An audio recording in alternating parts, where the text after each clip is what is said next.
تو اس عورت نے جس کو پیغام نکاح دیا تھا اس نے انکار کر دیا، کہا مجھے نہیں شادی کرنی تم سے، یا اس آدمی سے مجھے شادی نہیں کرنی ہے جس نے مجھے پیغام نکاح دیا۔ پھر جو ہے نکاح کا پیغام دیا، پھر اس لڑکی نے انکار کر دیا۔ اب اس نے کہا کہ چاہے جو بھی طریقہ اپنانا پڑے میں اسی سے شادی کروں، ضد پہ آ گیا، چاہے جو بھی حربہ استعمال کرنا پڑے، ہوتا ہے نا اپنے یہاں کڈنیپ کر لیا، یہ کر لیا، وہ کر لیا، دنیا میں۔ تو یہاں پہ یہ تھوڑا مشکل ہے، تو اس نے ایک جادوگر کا سہارا لیا، پوچھا ایک جادوگر کے بارے میں، فلاں جو ہے جادوگر بڑا کامیاب ترین جادوگر ہے، بڑا جو ہے ماہر ہے اپنے فن میں، اس سے جو ہے رابطہ کرو، جو ہے کوئی نہ کوئی حل نکال دے گا۔ تو اس کے پاس گیا تو اس نے کہا کوئی بڑی بات نہیں ہے، یہ تو ایک ہفتے میں معاملہ حل ہو جائے گا۔ جادوگر نے کہا تو جو بھی مطالبات رہے ہوں گے، اتنا پیسہ دو، یہ کرو، وہ کرو، دنیا اور کرا رام۔ ایک ہفتے کے بعد اس کے پاس گیا، کہا جاؤ پیغام نکاح دو، پھر گیا، پھر اس نے کہا کہ نہیں مجھے نہیں شادی کرنی سے۔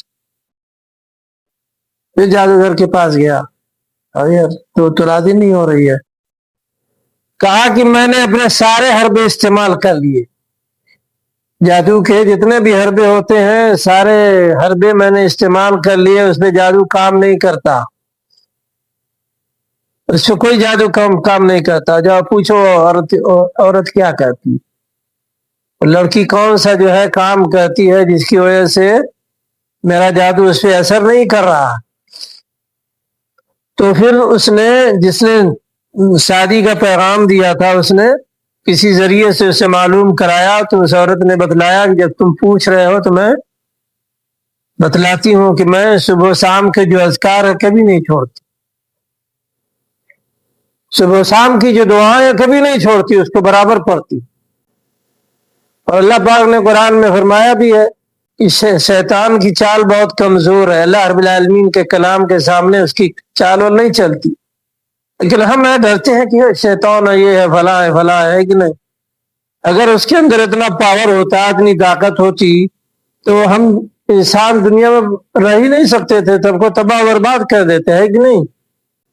لیکن جو اس کی بات مانتا ہے تو خیر اس سے تو راضی خوش ہے، اور جو لوگ اللہ رب العالمین کی مانتے ہیں، اللہ رب العالمین کے دین پہ چلتے ہیں، وہ تو ان کا دشمن ہے،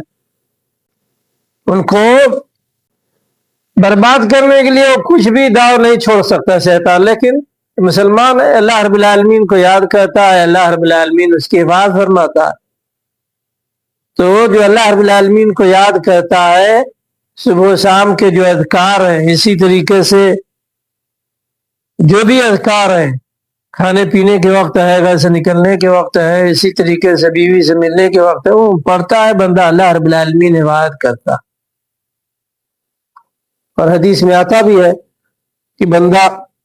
جب گھر سے نکلتا ہے اور دعا پڑھتا ہے، بسم اللہ توکلت علی اللہ لا حول ولا قوت الا باللہ، تو شیطان جو اس کو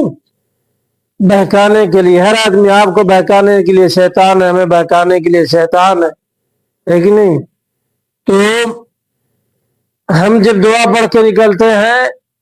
تو ہمارے بہکانے کے لیے جو شیطان آتا ہے وہ پھر دوسرے ساتھی سے کہتا ہے اب اس پہ تمہارا داؤ بس نہیں چلے، داؤ پیچ اس پہ نہیں چلے گا، تم اس کو جو ہے نقصان نہیں پہنچا سکتے، اس لیے کہ اللہ رب العالمین نے اس کو ہدایت دے دی، اللہ رب العالمین اس کے لیے کافی ہو گیا، اور اللہ رب العالمین نے اس کو بچا لیا۔ اب چلو اس شخص کے بعد جو اللہ کا نام نہیں لیتا، جو اللہ رب العالمین کو یاد نہیں کرتا، اسی لیے حدیث میں آتا ہے گھر میں جب بندہ داخل ہوتا ہے بسم اللہ پڑھتا ہے، اور جب کھانا کھاتا ہے